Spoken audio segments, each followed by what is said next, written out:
And welcome back. You would think Americans have perhaps heard enough from the many Republican presidential candidates by now, and yet Tuesday night's debate was the third highest primary debate ever. And it was another night that, despite several forays into the juvenile, provided some very pithy and noteworthy differences among the debaters. Happy to have with me this morning Democratic strategist Howard Edelson and Republican strategist Paul Welday. I love to get these guys together. I know we also did have another Democratic go-round last night. I'm going to stick with where the drama is, if that's okay with you this morning, because I think it's pretty delicious where we are right now. Paul, as I mentioned at the outset of the program, often when we're talking about primary politics, it's really about style because everybody kind of believes the same thing. Right. We have an enormous gap over what these candidates believe, especially when you're talking about the international arena. Right. With the subject being the national security and foreign affairs the other night, it was remarkable to see the vast distinctions between a Chris Christie on one hand and a Rand Paul on the other.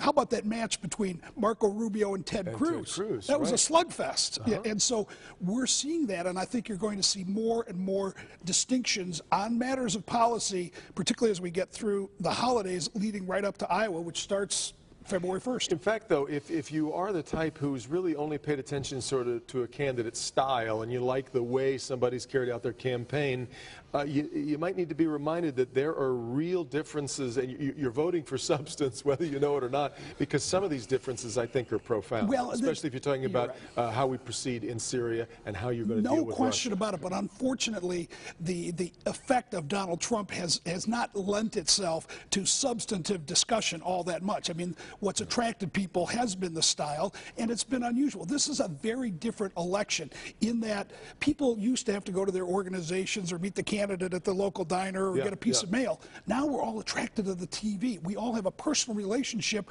with all of these candidates because of the way this is now being done. But there was, while there was some differences, there was a great similarity between all of them. They're all talking about war. They're warmongers, and they're really playing to people's fear.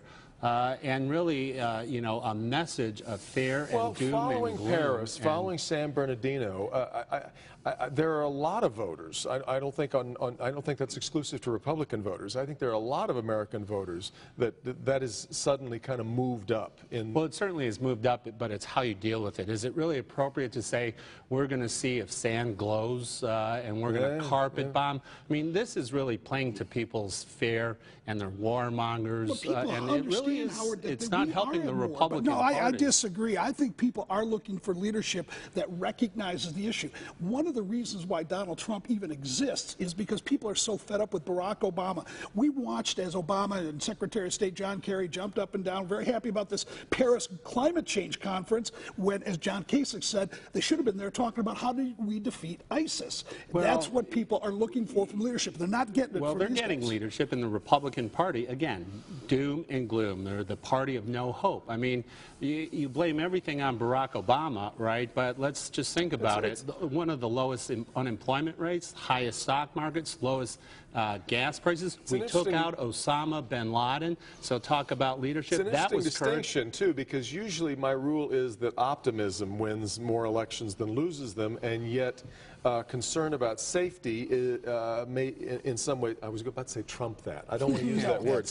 But Paul, you've been pretty candid on this program, talking about your fear as a Republican of Donald Trump being your standard bearer. Yes. He's only gone up in the polls since we last talked about it. That's exactly right. And for the reason we've discussed, because people look at Donald Trump and they say, you know what, he's not going to pussyfoot around. They're looking at Paris, they're looking at San Bernardino, and they don't want someone who's going to get caught up in this political correctness morass that has handcuffed us for so long. That's what the appeal of Trump is. Have you changed your opinion? Can he win? Can he win? Well, I think he can. I mean, you talk about the primary or the general? I'm talking about the general election. I think he can. When he's matched up against Hillary Clinton or Bernie Sanders and these issues are front and center, yes, I think he could win. The counter question to that is, I think for a long time, Howard, Democratic strategists have sort of relished the idea of Donald Trump being the candidate.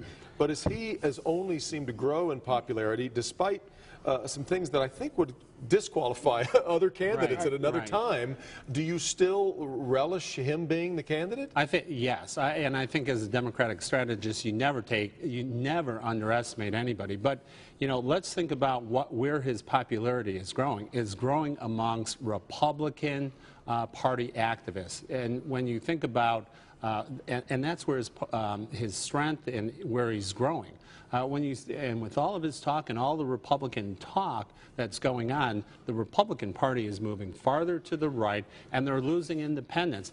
And the party leadership knows that they're in trouble if Donald Trump and others like him are on the top of the ticket, because you're going to lose independence and you're going to lose down ticket. Who's the candidate you would fear the most, if you can be candid about that? Who is the Republican that Democrats would really would prefer not to face? I think Marco Rubio would be. He's generational, and you know, he's got a good narrative, and he comes from a politically important state electorally, so I think Marco Rubio's got a great shot. I make it clear, I still don't believe Donald Trump will win the nomination. I think ultimately one of the other candidates will. But I would say to my Democratic friends, be careful what you wish for, because many of us have sat in this chair thinking that the imminent collapse of Donald Trump was right around the corner, and it hasn't happened. Well, because I think a lot of Republicans were too close. They didn't understand that he is running a reality TV show campaign. I'd call it the nominee, and he's changed the frame of how you run an election.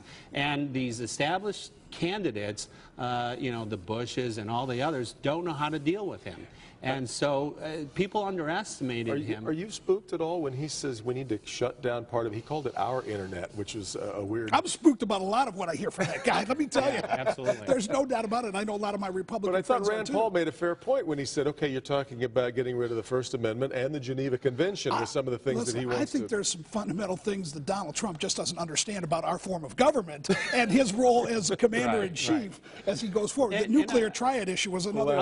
I'll just say another thing. You know, they're all warmongers, and it's easy solutions to say carpet bomb, but let's talk about the men and women and our sons and daughters that will eventually have to be boots on the ground, and that is not an easy answer for them to, you know, address. Guys, I love having you together. Thanks. I know we will do it again. Thanks very much for being here. Great we will give you the introduction to Bangalatown when we come back on Flashpoint right after this.